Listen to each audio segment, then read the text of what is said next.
Hello and welcome to Safety Tavern's video on personal protective equipment. Yes, everybody's favorite class. And it's finally here. Let's get right into those regulations. First up, we have General Duty Clause. General Duty Clause 5.1a. Each employer shall furnish to each of his employees employment and a place of employment which are free from recognized hazards that are causing or are likely to cause death or serious physical harm to his employees.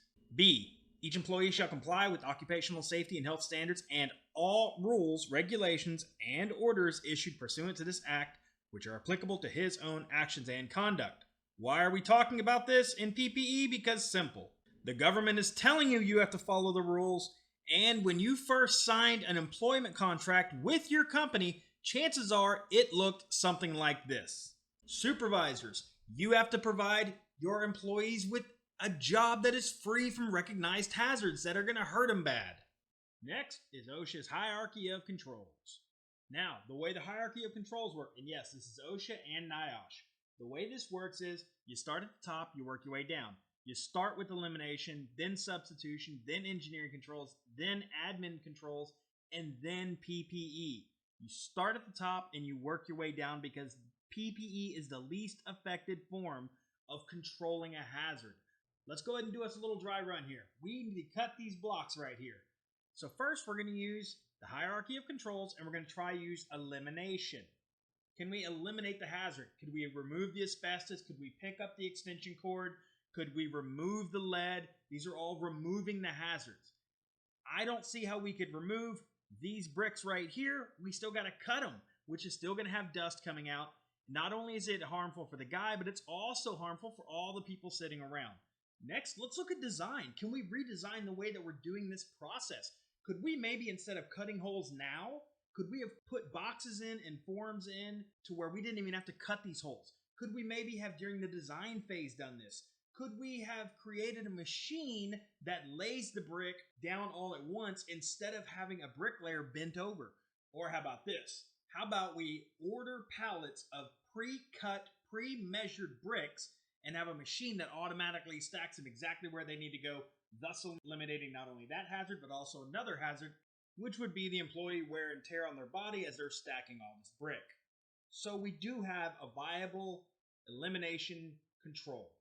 The problem with this option, as much as I would love to promote it, is that it requires an industry change. So yes, it is a great idea, but it would require a ton of changing to the entire industry of basic concrete blocks. So that makes this option less viable. It's still possible, but a lot less so. Next, we move into substitution. First, we're going to look at, can we replace this specific kind of block with a block that doesn't have crystalline silica or whatever the hazard is that we're dealing with? Okay, what about a saw blade? Could we get a saw blade that doesn't kick up all that dust? And this gets us into, well, what about changing the tool itself to one that actually cuts with water? And that reduces the hazard down. It keeps the hazard from even popping up. So wet saw cutting, we have our first viable option that can not only protect us, but everyone else around us. The next thing we're going to look at is isolating people from the hazard, meaning the hazard is still there, it just can't get to people. Now, if we were silly, we would just wrap the dude in a bubble, good to go. Problem is, look at all these guys. Now, granted, they're protected from the hazard, but what happens when that dust wafts out onto the job site and then a big wind blows, and now you have all these people, including the people at the gas station next door, exposed to the hazard? So when we get into engineering controls tend to be not quite as effective as bringing the hazard down or any of the other steps prior. So yes, things like grinder guards, they are good, but they're only going to protect the person using it. They're not going to protect somebody standing nearby. Next, we're going to move into administrative controls. And don't focus on the word administrative, focus on the words change the way people work. That is the ideal. Let's say we have this guy right here, he's doing this work, but all these people are standing around exposing them to the hazard. Let's look at maybe shifting that work to night shift where we don't have all these people, right? We're protecting our people, nobody else is around to endure the hazard. But again, if we take our original task of cutting these blocks with crystalline silica, we're still throwing crystalline silica all over the job site. So that's not a viable option. But keep in mind, this category, this is all about changing the way we do work. And finally, the last stop on the equation, we move into PPE. And yes, we could protect our employee from the silica dust being kicked out by PPE. And there's all kinds of PPE that can control all kinds of hazards. So we've got biological, we've got fall protection, and there are all kinds of PPE. Anything that you wear yourself to protect you from a hazard is potentially considered personal protective equipment PPE. Now let's go back and look at our other situation. Putting PPE on our guy's face is only going to protect our employee. So we're going to put a bracket around that. So again, we're going to look back at these hierarchy of controls. We have our elimination of the hazard, which is very not likely because it's going to cause an industry change to happen. We have our wet saw cutting, which that's actually pretty likely to happen. And then finally we have PPE, but that only protects our employee only. It does not protect anyone else, and we're actually making a job site hazard. So clearly the viable option here is wet cutting. So why isn't this person wet cutting? Because they're not following the hierarchy of controls. You know what? Let me explain it a slightly different way. Let's say we had to go to war. We were going to send the Marines to war. I'm a Marine, love my Marine Corps brothers. We're going to send our Marines to war. But I want to prevent this. So let's see what we can do to prevent it. First, we're going to send our politicians over. See if we can stop this war from ever taking place. If that doesn't work, next, maybe we need to take out their leader. Is it their entire country that's going nuts, or is it just one man? Trust me, if I had this dude under my sights at any time during World War II, I would have taken him out too. So that's where, can we replace the hazard? Is the hazard that world leader, or is it the whole country? Next, okay, fine, we've got to go in. But do we have to go all the way up, or can we isolate from it? Can we send in our drones, our snipers, and our Marine Corps artillery? Can we hit these guys from so far out they can't even see us? Okay, if that's not an option, what about we look at the administrative controls? And that, in this scenario, is, do we have to go in the daylight? Does the enemy have good night vision capabilities? And if they do, finally, we look at personal protective equipment for our Marines, and then we send in the Marines. Does this make sense? Does this break it down in real life? And I know some of y'all are coming at me like, dude, you're being so rough with this. Like, why are you going after this so hard? I mean, you're comparing my normal construction job to a war zone. Look here, dude. 5,333 workers died on the job in 2019 alone. The total U.S. personnel killed in Afghanistan for 10 years was 2,312.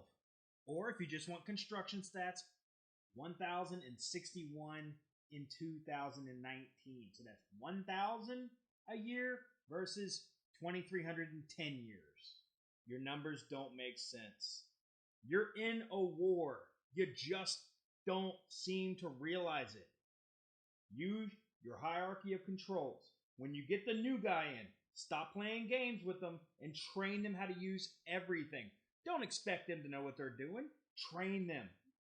Take care of them. And stop sending them out into the field with just a handful of PPE. You wouldn't do it for your soldiers. Why would you do it for your employees? Take care of your people. Next, let's take a look at employers' responsibilities. 1926-28 Alpha, the employer is responsible for requiring the wearing of appropriate personal protective equipment in all operations where there is an exposure to hazardous conditions or where this part indicates the need for using such equipment to reduce the hazards to the employees. 1926-95 Delta 1, except as provided by paragraphs D2 and D6 of this section, the protective equipment, including personal protective equipment, PPE, used to comply with this part shall be provided by the employer at no cost to the employees. PPE is at no cost to the employees. 1926 Delta 2, the employer is not required to pay for non-specialty safety toe protective footwear, including steel toe shoes or steel toe boots, and non-specialty prescription safety eyewear, provided that the employer permits such items to be worn off the job site. 1926 Delta 5, the employer must pay for replacement PPE except when the employee has lost or intentionally damaged the PPE. Listen to me, supervisors. You cannot take this stance. It is literally against regulations for you to take the stance of, well, the employee broke it, they can buy a new one. That is literally against the government's regulations. Unless you can prove they intentionally damaged it. Or if they just showed up to work without it, they just lost it. Next, we're going to talk about noise. 1926-101 Alpha, where it is not feasible to reduce noise levels or duration of exposures to those specified in Table D2, permissible noise exposures in 1926-52, ear protective devices shall be provided and used. 1926-101 Bravo, ear protective devices inserted in the ear shall be fitted and determined individually by competent persons for your company. I just wanted to touch on a couple of the hearing protection regulations. Feel free to go watch the other Safety Tavern video on noise injury prevention for more information. And next we have head protection. 1926-100 Alpha, employees working in areas where there is a possible danger of head injury from impact or from falling or flying objects or from electrical shock and burns shall be protected by protective helmets, i.e. hard hats. 1926-100 Bravo, criteria for head protection. 100 Bravo 1. The employer must provide each employee with head protection that meets the specifications contained in any of the following consensus standards: ANSI Z89, Z89, and Z89. These are just different years. All this is saying is your head protection must comply with ANSI Z89. Now, I've seen a million different ways to wear a hard hat, but this employee is not protected. This is not appropriate wear. Well, let me ask you this. What about this employee? Is this appropriate wear? What about this? Is this appropriate wear of the hard hat? How about this? Is this appropriately wearing a hard hat? What if I have a ball cap underneath it? Is that okay? What we're going to look at is a letter of interpretation. This was written in 2006, and this is page 2, and this is page 3. Now, this is the big one. This is where OSHA actually lays it out. That LOI was sent in, and the question that was asked is, can I wear stuff under my hard hat? OSHA is very clear here. Therefore, we recommend that employers permit only liners that are specifically designed to be compatible with the protective properties of that hard hat, meaning it needs to be designed to be worn under that specific hard hat. Feel free to go back and look at the letter of interpretation in this video, but no go. Nothing under the hard hat unless that specific item is designed to be worn under that specific hard hat. Next, we have footwear. 1926-96, safety toe footwear for employees shall meet the requirements and specifications in an American National Standard for men's safety toe footwear Z41. That's pretty simple. You can go look at that yourself. This one right here, we have another letter of interpretation, and I'm just going to give you the Cliff Notes version of it. The person is asking, can I wear rubber boots instead of wearing my steel toe work boots? And OSHA saying that it does not accept rubber over-toe shoes as acceptable foot protection when there's exposure to foot injury due to weight falling on the employee's foot. So it's very clear. We'd rather you get trench foot than get a smashed foot. Real easy solution. This is not the 1940s. Go buy some steel toe rubber boots. Next is eye protection. 1926-102 Alpha 1. The employer shall ensure that each affected employee uses appropriate eye and face protection when exposed to eye or face hazards from flying particles, molten metal, liquid chemicals, acids or caustic liquids, chemical gases or vapors, or potentially injurious light radiation. 102 Alpha 2. The employer shall ensure that each affected employee uses eye protection that provides side protection when there is a hazard from flying objects. Detachable side protectors meeting the pertinent requirements of this section are acceptable. 1926-102 Alpha 3, the employer shall ensure that each affected employee who wears prescription lenses while engaged in operations that involve eye hazards wears eye protection that incorporates the prescription in its design or wears protection that can be worn over the prescription lenses without disturbing the proper position of the prescription lenses or the protective lenses. 1926 Bravo 1, protective eye and face protection devices must comply with any of the following consensus standards. Again, we have Z87, Z87, and Z87. So, wrapping eye protection up in a nutshell. If there's a hazard to your eyes, as the employer, you must protect your employees' eyes. That means safety glasses. That does not mean prescription glasses. That means safety glasses. Now, there are some prescription safety glasses, and those are good to go. But if your employee only has prescription glasses, you must give them overprotectors. You cannot just give them side shields because regular prescription glasses normally do not conform to Z87 regulations. OSHA cares about the side shield. Z87 cares about the lens and the frame and how durable it is. And now we're on to fall protection. Now, first and foremost, feel free to go look at my fall protection video. This is only going to be a brief recap This is fall prevention. This is fall protection. We like fall prevention better than fall protection, but either way, you got to be protected. When you tie off your fall protection, make sure that you tie off either behind you or above you, but either way, make sure you're not going to pendulum swing. This is how to calculate your fall. Before you get in a harness, you need to plan for what happens if you do have a fall. How are you going to get out of the air? Remember, falling in that harness can cause some serious trauma. Also, how are we going to get you out of the air? You can't just sit there hanging. You're going to end up getting some form of blood poisoning. So before you go up in the air, what happens if you have a fall, and then how are we going to get you out of that air? 6-foot fall protection rule. This is a failure. We never hook up to handrails, ever. Those are rated for 200 pounds. This is just a complete failure. We never tie fall protection onto our necks. Everything about this is a failure. You should never tie your fall protection off to yourself. This harness is upside down. Those are leg straps. This is a failure. This, and this are all wrong. Everything about this is wrong. We never tie off to pieces of danger tape. This is a failure as well. This is not considered fall prevention. This is a failure. Next, respiratory protection. Feel free to go look at silica and airborne particle videos by Safety Tavern. Go check that out. We'll do a little recap. 1926-103, the requirements applicable to construction work under this section are identical to those set forth in 1910-134. So what it's saying is go look at general industry standards for your construction standards in this situation. 1910-134A1, in the control of those occupational diseases caused by breathing air contaminated with harmful dust, fogs, fumes, mists, gases, smokes, sprays, or vapors, the primary objective shall be to prevent atmospheric contamination. What that means is our number one priority is keep the air clean. This shall be accomplished as far as feasible by acceptable engineering control measures, for example, enclosure, confinement of the operation general and local ventilation, and substitution of less toxic materials. When effective engineering controls are not feasible or while they are being instituted, appropriate respirators shall be used pursuant to this section. Remember, we're going to follow the hierarchy of controls. We're going to protect our employees and the job site and everyone else from what we're doing, and that means we control it at the tool, right? We follow those hierarchy of controls. The last case, worst case scenario is we do PPE. We don't start with PPE, we finish with PPE.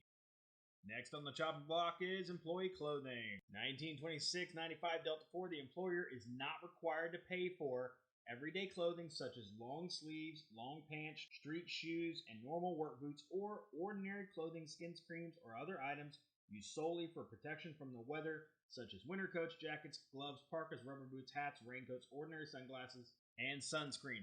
This is what the employer doesn't have to pay for. Next, we have hand protection.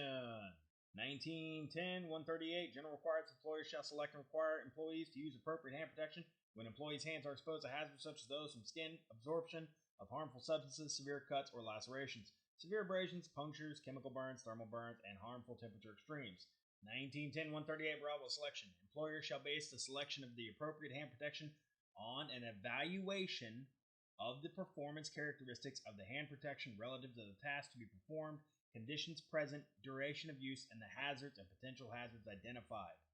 What this means is, supervisor, look at what your employee is going to do, and then we need to get a glove that's going to suit that. Leather gloves are not for chemical because they're porous. Leather gloves have a very, very low cut rating. Cut rating gloves are not for chemical, again, because it's just going to go right through that layer and right up to the skin. Chemical gloves should not be used as cut gloves. Supervisor, look at your employees' tasks and lay out the glove selections as appropriate. And finally, we have safety vests. But the majority of the time, whenever we're talking about a Class 2 safety vest, it's because we're either near the road and Texas Department of Transportation says you have to have a Class 2 vest when you're near the road, or the GC has a requirement for it. But there are some other situations where you, for your company, or you as an employee, might want to have a Class 2 safety vest, and that is, do you have roads going through your job site? If that's the situation, you might want to have a Class 2 safety vest on. Also, are you working at dusk or at dawn? Are you working night ops? Any of these situations where there could be a vehicle that impacts you, you might want to have a safety vest on. Supervisors, a Class 2 vest will have a 2-inch reflective strip right here. A Class 1, these are crap vests. They're Class 1s. They have 1-inch strips. Those are no good. Again, look at your general duty clause. Is getting hit by a car likely to cause death or serious physical harm? Yes. So how are you going to prevent them from getting hit by a car? And that's where a lot of jobs have Class 2 vest requirements. Final section is closing, and again, talk to the competent person for your company, for your job site. If you have any questions on any of this, here's a couple of OSHA fact sheets on personal protective equipment. Feel free to take pictures of those. Well, I thank you for your time, and I thank you for enduring this. I hope this video finds you well, and I'll see you in the next one.